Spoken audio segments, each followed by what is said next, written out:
আপনি যখন আমাকে গাড়িতে তুলেছিলেন তখনই আমার জ্ঞান ফিরেছে। তার মানে ডাক্তারের অনুমান ঠিক?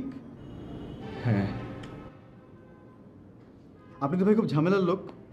এতক্ষণ আগে যদি জ্ঞান ফিরিয়ে থাকে তাহলে কেন কথা বলেননি? আমার দিনটা তো 13টা বাজিয়ে দিলেন।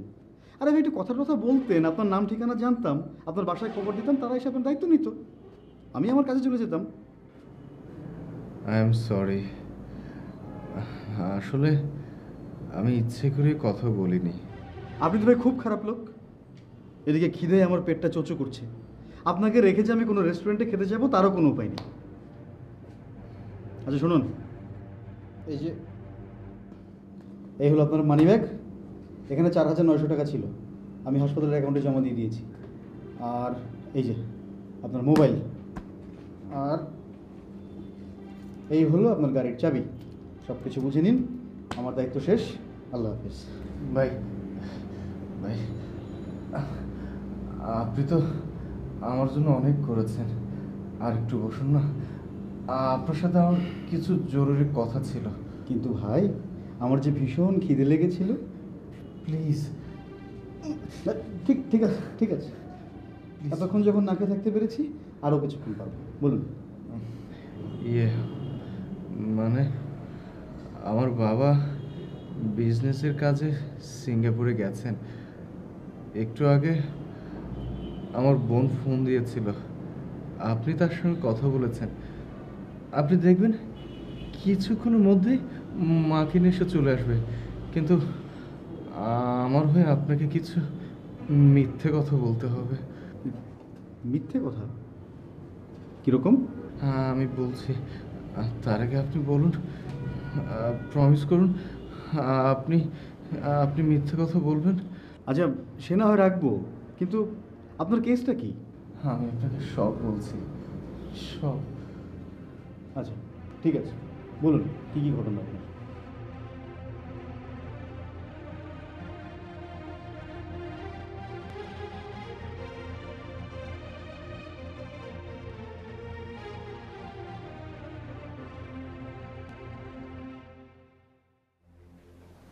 ঠিক আছে, এত কিছু যেহেতু করলাম বাকিটুকুও করবো।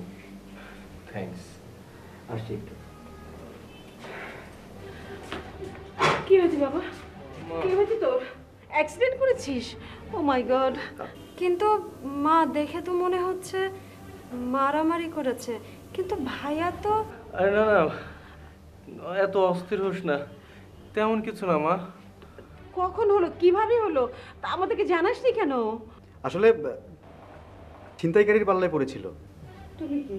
মা ওর নাম দীপু। ও আচ্ছা, তাহলে আপনিই ফোন করেছিলেন? জি। কিন্তু ছিনতাইকারীরা ওকে ধরবে কি করে? ও তো মোটরসাইকেল নিয়ে গিয়েছিল। আসলে ছিনতাইকারীরা মোটরসাইকেলটাই নিতে এসেছিল।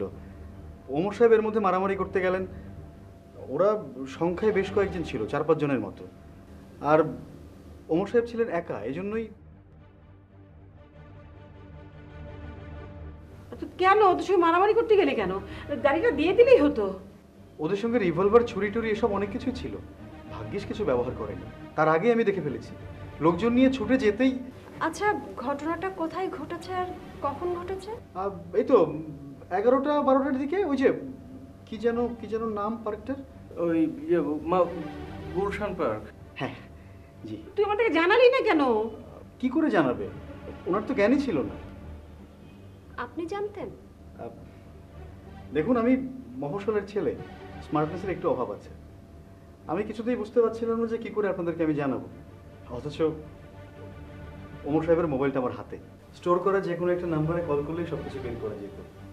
এনিওয়ে, আপনারা ডাক্তারের সাথে কথা বলুন, আমি একটু খেয়ে আসছি, সারাদিন কিছু খাওয়া হয় না। এসো বাবা এসো।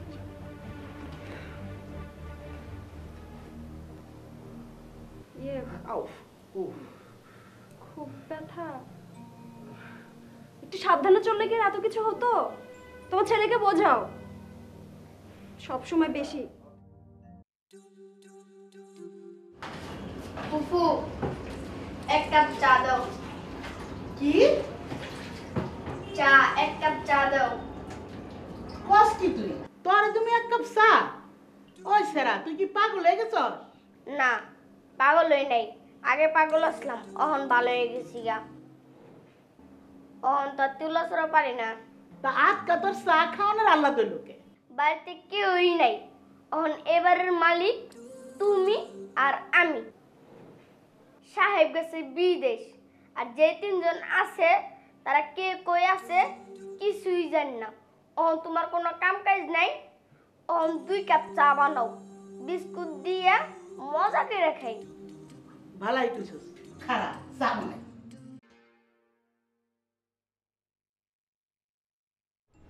ইন্টারনাল কোনো ইনজুরি পাওয়া যায়নি। আপনারা চাইলে কালই নিয়ে যেতে পারবেন। নাকি আরো 2-1 দিন এখানে রেখে পুরোপুরি সুস্থ করে? সেটা আপনাদের ইচ্ছে, তবে আমার মনে হয় দরকার হবে না। ঠিক আছে তাহলে চল। আসসালামু আলাইকুম।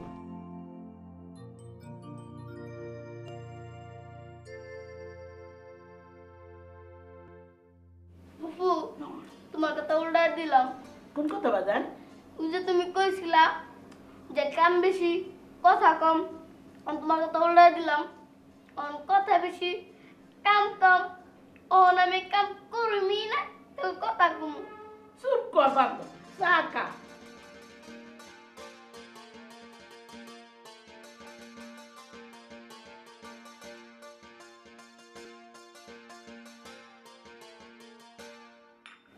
চাটা খুব মজা হয়েছে।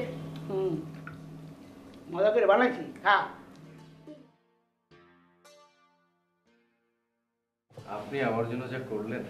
আরে না, এখন কি অবস্থা ব্যথা?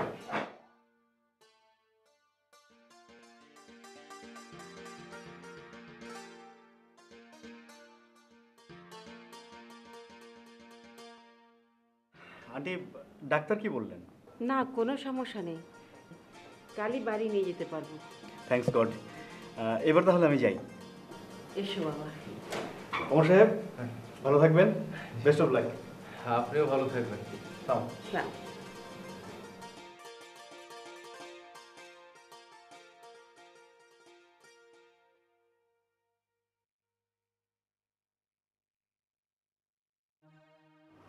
শুনুন, আপনার সাথে আমার কিছু কথা ছিল। আমি জানি। কি করে বুঝলেন? আপনি আপনার মায়ের সঙ্গে ওমর সাহেবের রুমে যাননি। আপনি অনেক ব্রিলিয়ান্ট। আপনিও? Thank you. তাহলে এখন সত্য কথাটা বলুন। দেখুন, আসল সত্যটা আমি নিজেও জানি না।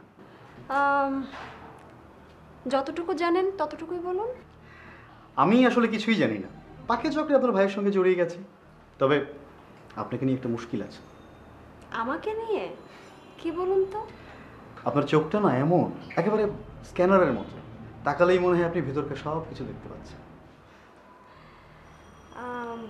আপনিও খুব সুন্দর করে কথা বলেন। Thank you. আপনি কোথায় থাকেন? ঢাকায় আমার তেমন কোনো থাকার জায়গা নেই। এক বন্ধুর একটা অল্প দামি মেসে উঠেছি। আর গ্রামের বাড়ি রাজশাহীতে। ও, আপনি ঢাকায় কি করছেন?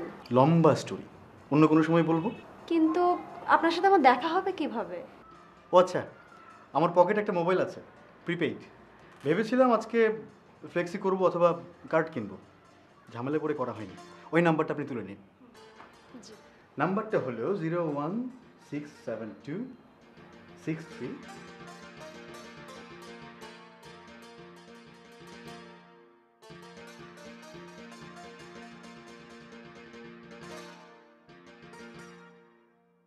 কিন্তু ঢাকায় এসে জানতে পারলে তোর বাবা খুবই রাগ করবে। আমি সামলাবো। আমি বাবাকে বলবো যে আমি তোমাদের দুজনকে ফোন করতে নিষেধ করেছিলাম। তুমি মা, এটা মনে হয় ঠিক হবে না। তার চেয়ে তুমি বাবাকে জানিয়ে দাও। খুব বড় ধরনের কিছু তো হয়নি। বাবার কাছে শুধু শুধু লুকোনো কোনো লাভ আছে? আচ্ছা ঠিক আছে, তুই তাহলে এক কাজ কর, তুই বাড়ি চলে যা, আমি ওমর কাছে থাকি। তুই রাতে তোর বাবার সঙ্গে সিঙ্গাপুরে কথা বলিস, আর সকালে নাস্তা টাস্তা নিয়ে তুই চলে আসিস। দুপুর পর্যন্ত ওমর কাছে থাকিস, আমি বাড়ি যাবো, কেমন? মা, এসব ঝামেলার কি দরকার? তার চেয়ে বরং চলো এখনই বাড়ি চলে যাই। না না বাবা, কাল বিকেলই আমি তোকে নিয়ে যাব। আচ্ছা মা, আমি তাহলে গেলাম। যা। এই ভাইয়া গেলাম, হ্যাঁ?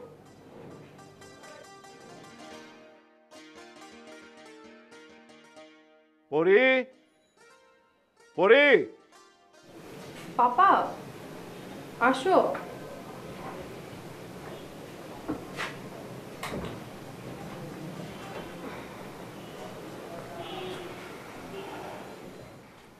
কিরে, তোর কি মন খারাপ? না, শরীরটা একটু খারাপ লাগছে। এভাবে না খেয়ে শুয়ে থাকলে তোর শরীর খারাপ লাগবেই। এক কাজ কর, খেয়ে দে, তারপর একটা প্যারাসিটামল খেয়ে শুয়ে থাক, ভালো লাগবে। এখন আমার খেতে ইচ্ছে করছে না পাপা, তুমি খেয়ে নাও। আসলে তোর শরীর খারাপ না মন খারাপ? না, মন খারাপ না। মন কেন খারাপ হবে? মানুষের মতো যে কোনো কারণেই খারাপ হতে পারে। তুই না বলছিলি তোর কি যেন একটা অ্যাংজাইটির মধ্যে আছিস? কিছু না তো, বাদ দাও, এইসব বাদ দাও, এগুলো আমি তোমাকে পরে বলবো।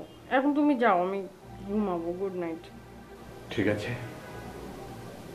Good night.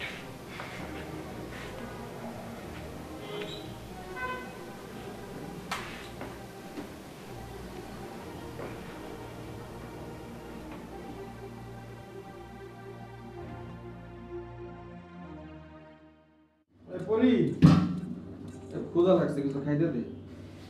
তোমার কপাল আজকে ভাত নাই। কে? আগে কও আমারে বিয়া করবা? তার আগে তুমি কও, তুমি আমার কাছে বিয়ে বইতে চাও কে? হেডা কল লেগে তো গেটের কাছে গেছিলাম, ওই রুম কিনা সুম কি আইসা দিলই তো সব বেজাল পাকাইয়া। তোমার লগে বিয়া বইতে চাই কারণ তোমারও দুনিয়াতে কেউ নাই, আমারও কেউ নেই। হ্যাঁ লেগে ও, আমার দুনিয়াতে কেউ নাই তোমার কইছে কেডা? আমার বাপ মা আত্মীয় স্বজন এইটা না, এটা ঠিক আছে, কিন্তু আমার অন্য কেউ আছে না। অন্য মানুষ? এটা বার কেডা? ও, আমার বউ। ও মা গো, মামা কইছা আমার একটা বউ আর 6টা পোলাপান আছে। কান্দিস না। এই পরি, এই কি হইছে? এই আমি কিছু করি না। এই পরি, এই সরি, এই খারা, কি আরে আমি আরে আমি কিছু করি না। পরি দূর হ। কি কি করি? এই এই পরি, এই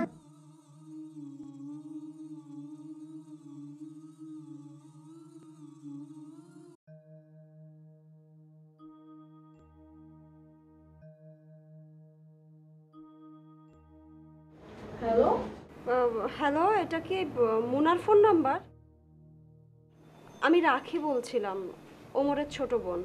এইমাত্র সিঙ্গাপুরে বাবাকে ফোন করে সব কিছু জানালাম। মনে করলাম আপনাকেও বিষয়টা জানাই। ভাইয়ের একটা অ্যাক্সিডেন্ট হয়ে গেছে, সে এখন ক্লিনিকে আছে। তোর জন্য খুব খারাপ লাগছে রে। কেন? এই যে তুই এখন হসপিটালে আছিস, নাটক দেখতে পাচ্ছিস না। ইস, আমার জন্য এত দুঃখ করার কোনো দরকার নেই। চিনতে পেরেছেন? হ্যাঁ, তুমি রাখি, একটা কসমেটিক কোম্পানির হয়ে আমাদের বাসায় এসেছিলে। হ্যাঁ, আসলে গিয়েছিলাম আপনার ফোন নম্বরটা জোগাড় করতে। সেটা আমি পরে বুঝতে পেরেছি। আসলে কি জানেন, আমার ভাইটা এমন বোকা না, মানে আপনার ফোন নম্বরটাও জোগাড় করতে পারছিলাম, তাই বোন হিসাবে একটু হেল্প করেছি। ইটস ওকে, কিন্তু তোমার ভাইয়ের এমন অবস্থা হলো কি করে?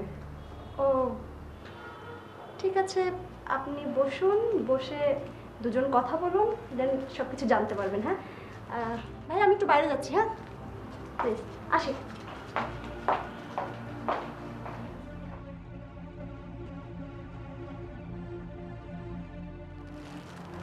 তোমার জন্য।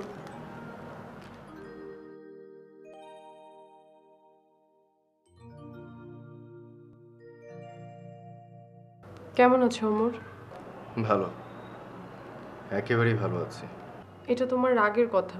না, আমার কারোর উপর কোনো রাগ নেই। অভিমান নিশ্চয়ই আছে। না না, না অভিমান, না রাগ, না অনুযোগ, কিছুই নেই।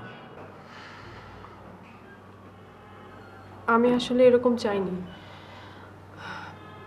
মন্টুটা যে কেন এমন করলো, প্লিজ ট্রাস্ট মি, আমার ইন্টেনশন এরকম ছিল না। এসব কিছু হওয়ার পর থেকে রাতে আমি 1 মিনিটও ঘুমাতে পারিনি। এই প্রসঙ্গটা থাক। জানো, বাবার কাছে আমি কখনো মিথ্যে কথা বলি না, কিন্তু লাস্ট কয়েকদিন ধরে না তোমার জন্য আমার বাবাকেও মিথ্যে কথা বলতে হয়। তবে তুমি জিতে গেছো। কালকে থেকে কি হয়েছে জানো? তুমি যা চেয়েছো তাই। আমি আর আমার মধ্যে নেই ওমর, আমি সত্যি আর আমার মধ্যে নেই। চা খাবে? না, আমি এখানে চা খেতে আসিনি। এখানে বেশ ভালো চা পাওয়া যায়, দিতে বলবো? না, আমি তোমার আরেকটু কাছে এসে বসি। হ্যাঁ, কোনো সমস্যা নেই, এসো।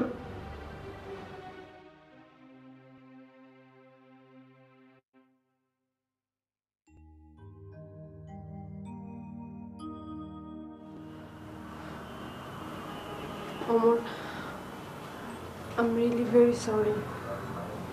তুমি আমার সাথে এমন করো না প্লিজ। আমার সত্যি খুব কষ্ট হচ্ছে।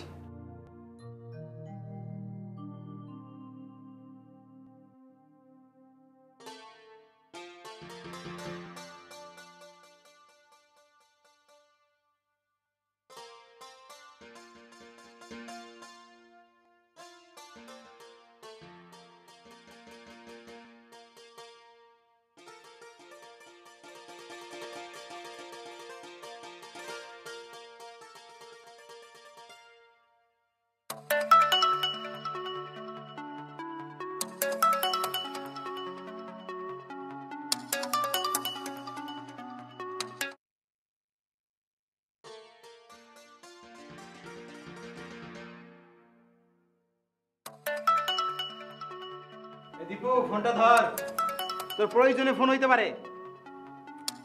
আরে ওই ভিসা অফিস থেকে ফোন আসতে পারে না। এটা ওঠ। এই দীপু,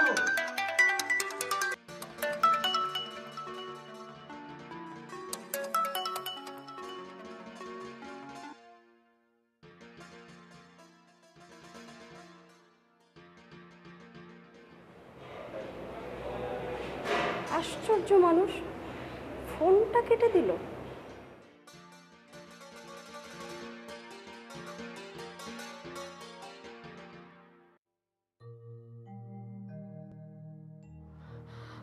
আমি এখন কি করব তুমি বলে দাও। সত্যি তুমি যা বলবে আমি তাই করব। মানে মনে হয় সত্যিটা ভাইয়া আমাদেরকে বলছে না। না না, কি বলছো তুমি? 12টা 12টাই ডাকতাম, কারণবশত 15-12টায় ডাকছি। আমার মা তাহলে তোর নানি। আর উনি হলেন খালাজান। এই চুপ কর, কি খালাজান ডাকে, এত কথা বলো। খালাজান। ভাইয়া প্লিজ।